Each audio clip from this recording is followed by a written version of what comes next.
ಆತ್ಮೀಯ ಬಂಧುಗಳೇ, ಶ್ರೀಮದ್ ಭಗವದ್ಗೀತೆ ತತ್ವ ವಿವೇಚನೀ ಟೀಕಾ ಅಧ್ಯಾಯ 4 ಜ್ಞಾನ ಕರ್ಮ ಸನ್ಯಾಸ ಯೋಗ. ಇದರಿಂದ 12ನೇ ಶ್ಲೋಕವನ್ನು ತಿಳ್ಕೊಳ್ಳೋಣ. ಶ್ಲೋಕ 12. ಕಾಂಕ್ಷಂತಃ ಕರ್ಮಣಾಂ ಸಿದ್ಧಿಂ ಯಜಂತ ಇಹ ದೇವತಾಃ ಕ್ಷಿಪ್ರಂ ಹಿ ಮಾನುಷೇ ಲೋಕೆ ಸಿದ್ಧಿರ್ಭವತಿ ಕರ್ಮಜ. ಅನುವಾದ: ಈ ಮನುಷ್ಯ ಲೋಕದಲ್ಲಿ ಕರ್ಮಗಳ ಫಲವನ್ನು ಬಯಸುವ ಜನರು ದೇವತೆಗಳ ಪೂಜೆಯನ್ನು ಮಾಡುತ್ತಿರುತ್ತಾರೆ, ಏಕೆಂದರೆ ಅವರಿಗೆ ಕರ್ಮದಿಂದ ಉತ್ಪನ್ನವಾಗುವ ಸಿದ್ಧಿಯು ಶೀಘ್ರವಾಗಿ ಸಿಗುತ್ತದೆ. ಇದು ಶ್ಲೋಕ ಮತ್ತೆ ಅದರ ಅನುವಾದ. ಈಗ ಇದನ್ನು ಅರ್ಥ ಮಾಡ್ಕೊಳ್ಳೋದಕ್ಕೆ ಪ್ರಯತ್ನ ಮಾಡೋಣ. ಓದ ಶ್ಲೋಕದಲ್ಲಿ ನಾವೇನು ತಿಳ್ಕೊಂಡ್ವಿ? ಭಗವಂತ ಹೇಳ್ತಾನೆ, ನನ್ನನ್ನು ಯಾರು ಯಾವ ಭಾವದಲ್ಲಿ ಭಜಿಸ್ತಾರೋ ನಾನು ಕೂಡ ಅದೇ ರೀತಿ ಭಜಿಸ್ತೀನಿ.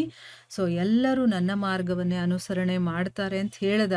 ಹೀಗಿದ್ದ ಮೇಲೆ ಜನರು ಭಗವಂತನನ್ನ ಭಜಿಸದೆ ಬೇರೆ ದೇವತೆಗಳ ಉಪಾಸನೆಯನ್ನ ಯಾಕೆ ಮಾಡ್ತಾರೆ ಅನ್ನೋ ಒಂದು ಪ್ರಶ್ನೆ ಬರುತ್ತಲ್ವ ನಮಗೆ. ಈಗ ಭಗವಂತನನ್ನೇ ನಾವು ಅನುಸರಣೆ ಮಾಡ್ತೀವಿ ಅಂದಮೇಲೆ ಭಗವಂತ ನಾವು ಯಾವ ರೀತಿ ನಾವು ಭಜಿಸ್ತೀವೋ ಅದೇ ರೀತಿ ಅವನು ಕೂಡ ಭಜಿಸ್ತಾನೆ ಅಂದಮೇಲೆ ಮನುಷ್ಯರು ಅಥವಾ ಜನರು ಯಾಕೆ ಬೇರೆ ದೇವತೆಗಳನ್ನು ಪೂಜೆ ಮಾಡ್ತಾರೆ? ಭಗವಂತನನ್ನೇ ಭಜಿಸ್ಬೋದಲ್ವಾ ಅಂತ ನಮಗೆ ಪ್ರಶ್ನೆ ಬರ್ಬೋದು. ಅದಕ್ಕೆ ಇಲ್ಲಿ ಉತ್ತರ ಕೊಡ್ತಾ ಇದ್ದಾನೆ. ಏನು ಅಂತಂದ್ರೆ, ಈ ಒಂದು ಮನುಷ್ಯ ಲೋಕದಲ್ಲಿ ಕರ್ಮಗಳ ಫಲಗಳನ್ನು ಯಾರು ಇಷ್ಟಪಡ್ತಾರೋ, ಅಂದರೆ ನಾವು ಈ ಕೆಲಸ ಮಾಡಿದ್ರೆ ನಮ್ಗೆ ಈ ಫಲ ಬೇಕು ಅಂತ ಯಾರು ಇಷ್ಟಪಡ್ತಾರೋ ಅಂಥ ಜನರು ದೇವತೆಗಳ ಪೂಜೆಯನ್ನು ಮಾಡ್ತಾ ಇರ್ತಾರೆ. ಯಾಕೆ ಅಂತಂದರೆ ಅವರಿಗೆ ಕರ್ಮದಿಂದ ಸಿಗುವಂತಹ ಸಿದ್ಧಿ ಇದೆಯಲ್ಲ, ಅದು ಬೇಗ ಸಿಗುತ್ತೆ. ಬೇರೆ ದೇವತೆಗಳನ್ನು ಪೂಜಿಸಿದಾಗ ಆ ಕರ್ಮದ ಫಲ ಬೇಗ ಸಿಗುತ್ತೆ. ಈಗ ನಾವು ಮಾಡುವಂಥ ಕೆಲಸಗಳಿಗೆ ನಮಗೆ ಫಲ ಬೇಕು ಅಂತ ಯಾರು ಇಚ್ಛೆ ಪಡ್ತಾರೋ ಅವರಿಗೆ ಎಲ್ಲಿ ಬೇಗ ಸಿಗುತ್ತೋ ಅಲ್ಲಿ ಅವರು ಪೂಜೆ ಮಾಡೋದು, ಅಂದರೆ ಎಲ್ಲಿ ಬೇಗ ಫಲ ಸಿಗುತ್ತೋ ಅಂಥ ದೇವತೆಗೆ ಪೂಜೆ ಮಾಡೋದೇ ಒಳ್ಳೆಯದು ಅಂತ ಅವ್ರ ಮನಸ್ಸಿಗೆ ಅನಿಸಿರುತ್ತಲ್ವಾ. ಹಾಗಾದರೆ ಭಗವಂತ ಯಾಕೆ ಬೇಗ ಫಲ ಕೊಡೋದಿಲ್ವಾ ಅಂತ ನಮ್ಗೆ ಅದು ಪ್ರಶ್ನೆ ಬರ್ಬೋದು. ಅದಕ್ಕೂ ಮುಂದೆ ಉತ್ತರ ಕೊಡ್ತಾರೆ, ನೋಡೋಣ. ಈಗ ನಾವು ಅರ್ಥ ಮಾಡ್ಕೊಳ್ಬೇಕಾಗಿರೋದೇನು, ಮನುಷ್ಯ ಲೋಕದಲ್ಲಿ ನೋಡಿ, ಇಲ್ಲಿ ಮನುಷ್ಯ ಲೋಕದಲ್ಲಿ ಅಂತ ಹೇಳಿದ್ದಾರೆ. ಯಾಕಂದ್ರೆ ಬೇರೆ ಲೋಕಗಳಲ್ಲಿ ಈ ಒಂದು ಚಾನ್ಸ್ ಇಲ್ಲ, ಅದಕ್ಕೋಸ್ಕರ ಮನುಷ್ಯ ಲೋಕದಲ್ಲಿ ಅಂತಾನೆ ಇಲ್ಲಿ ಹೇಳಿರೋದು. ಯಾರು ಕರ್ಮ ಫಲಗಳನ್ನು ಬಯಸ್ತಾರೋ ಅಂಥವ್ರು ಮಾತ್ರ ಬೇರೆ ದೇವತೆಗಳ ಪೂಜೆಯನ್ನು ಮಾಡ್ತಾ ಇರ್ತಾರೆ. ಯಾಕೆ ಅಂತಂದರೆ ಅವರಿಗೆ ಆ ಕರ್ಮದ ಫಲ ಬೇಗ ಸಿಗೋದ್ರಿಂದ, ಬೇಗ ಆ ಸಿದ್ಧಿ ಅನ್ನೋದು ಸಿಗೋದ್ರಿಂದ ಅವರು ಮಾಡ್ತಾ ಇರ್ತಾರೆ ಅಂತ ಇದಕ್ಕೆ ಅರ್ಥ. ಇಲ್ಲಿ ಪ್ರಶ್ನೆ ಏನು ಅಂತಂದರೆ, ಇಹ ಮಾನುಷೇ ಲೋಕೆ, ಇದರ ಅರ್ಥ ಏನು? ಯಾಕೆ ಇಲ್ಲಿ ಇಹ ಮಾನುಷೇ ಲೋಕೆ ಅಂದರೆ ಈ ಮನುಷ್ಯ ಲೋಕದಲ್ಲಿ ಅಂತ ಹೇಳಿದಾರಲ್ಲ, ಅದಕ್ಕೆ ಅರ್ಥ ಏನು? ಯಾಕೆ ಇಲ್ಲಿ ಈ ರೀತಿ ಹೇಳಿದ್ದಾರೆ ಅಂತ ಇಲ್ಲಿ ಪ್ರಶ್ನೆ ಕೇಳ್ತಾ ಇದ್ದಾರೆ. ಉತ್ತರ ಏನು ಅಂತಂದರೆ, ಯಜ್ಞ, ಇನ್ನು ಬೇಕಾದಷ್ಟು ಕರ್ಮಗಳ ಮೂಲಕ ಇಂದ್ರ ಮತ್ತೆ ಇನ್ನು ಬೇಕಾದಷ್ಟು ದೇವತೆಗಳ ಉಪಾಸನೆ ಮಾಡುವಂಥ ಅಧಿಕಾರ ಇದೆಯಲ್ಲ, ಅದು ಮನುಷ್ಯ ಯೋನಿಯಲ್ಲಿ ಮಾತ್ರ ಇರುವಂಥದ್ದು. ಯಾವುದೇ ಬೇರೆ ಯೋನಿಗಳಲ್ಲಿ ಇಲ್ಲ ಅನ್ನುವಂಥ ಭಾವನೆಯನ್ನು ಇಲ್ಲಿ ತಿಳಿಸೋದಕ್ಕೋಸ್ಕರ ಇಹ ಮತ್ತೆ ಮಾನುಷೆ ಪದಗಳ ಜೊತೆ ಲೋಕ ಅನ್ನುವಂಥ ಪದದ ಪ್ರಯೋಗವನ್ನು ಮಾಡಿದ್ದಾರೆ.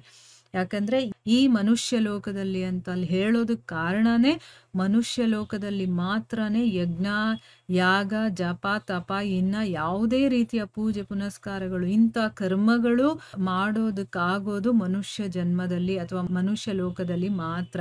ಮತ್ತೆ ಈ ಯಜ್ಞಗಳ ಮೂಲಕ ನಾವು ಇಂದ್ರಾದಿ ದೇವತೆಗಳನ್ನ, ಇಂದ್ರ, ವಾಯು, ವರುಣ, ಇನ್ನು ಬೇಕಾದಷ್ಟು ಜನ ಇದಾರಲ್ಲ, ಅಂದ್ರೆ ಈ ಒಂದು ಪ್ರಪಂಚವನ್ನ ನೋಡ್ಕೊಳ್ಳುವಂಥವ್ರು, ಅಂಥ ದೇವತೆಗಳಿಗೆ ತೃಪ್ತಿ ಪಡಿಸೋದಕ್ಕೆ ಅಥವಾ ಆ ದೇವತೆಗಳ ಉಪಾಸನೆಯನ್ನ ಮಾಡುವಂಥ ಅಧಿಕಾರ ಇರೋದು ಮನುಷ್ಯ ಯೋನಿಯಲ್ಲಿ ಮಾತ್ರ ಇರೋದು. ಅದಕ್ಕೋಸ್ಕರನೇ ಇಲ್ಲಿ ಇಹ ಮಾನುಷ ಲೋಕೆ ಅನ್ನುವಂಥ ಶಬ್ದವನ್ನ ಉಪಯೋಗ ಮಾಡಿದ್ದಾರೆ ಅಂತಂದ್ಬಿಟ್ಟು ಇದರ ಅರ್ಥ.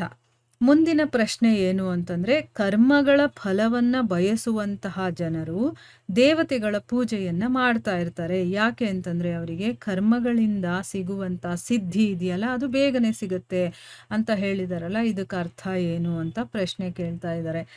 ಈಗ ನೋಡಿ, ಕರ್ಮ ಫಲವನ್ನ ಬಯಸುವಂತಹ ಜನರು ಬೇರೆ ದೇವತೆಗಳನ್ನ ಪೂಜೆ ಮಾಡ್ತಾರೆ, ಭಗವಂತನನ್ನೇ ಯಾಕೆ ಮಾಡಬಾರ್ದು?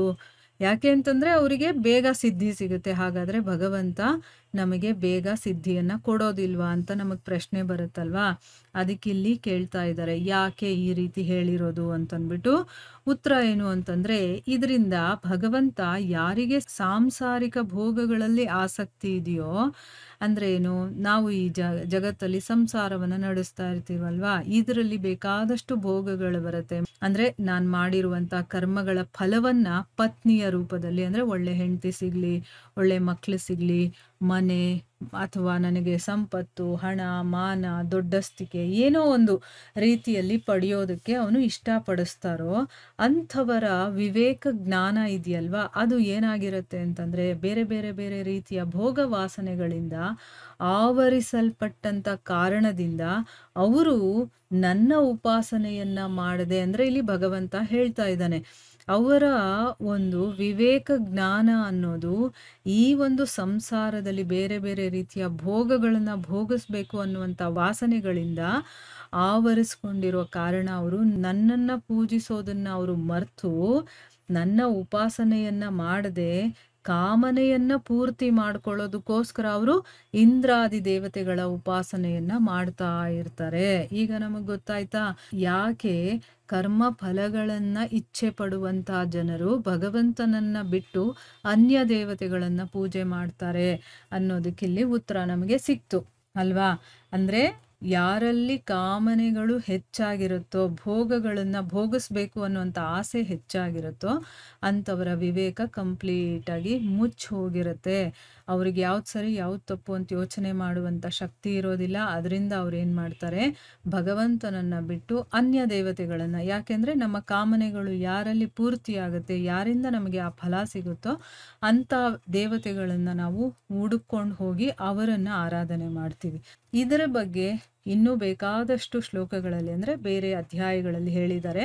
ಅದೆಲ್ಲ ಏನು ಅನ್ನೋದನ್ನ ನಾವು ಮುಂದಿನ ಭಾಗದಲ್ಲಿ ತಿಳ್ಕೊಳ್ಳೋಣ. ಹರೇ ಕೃಷ್ಣ.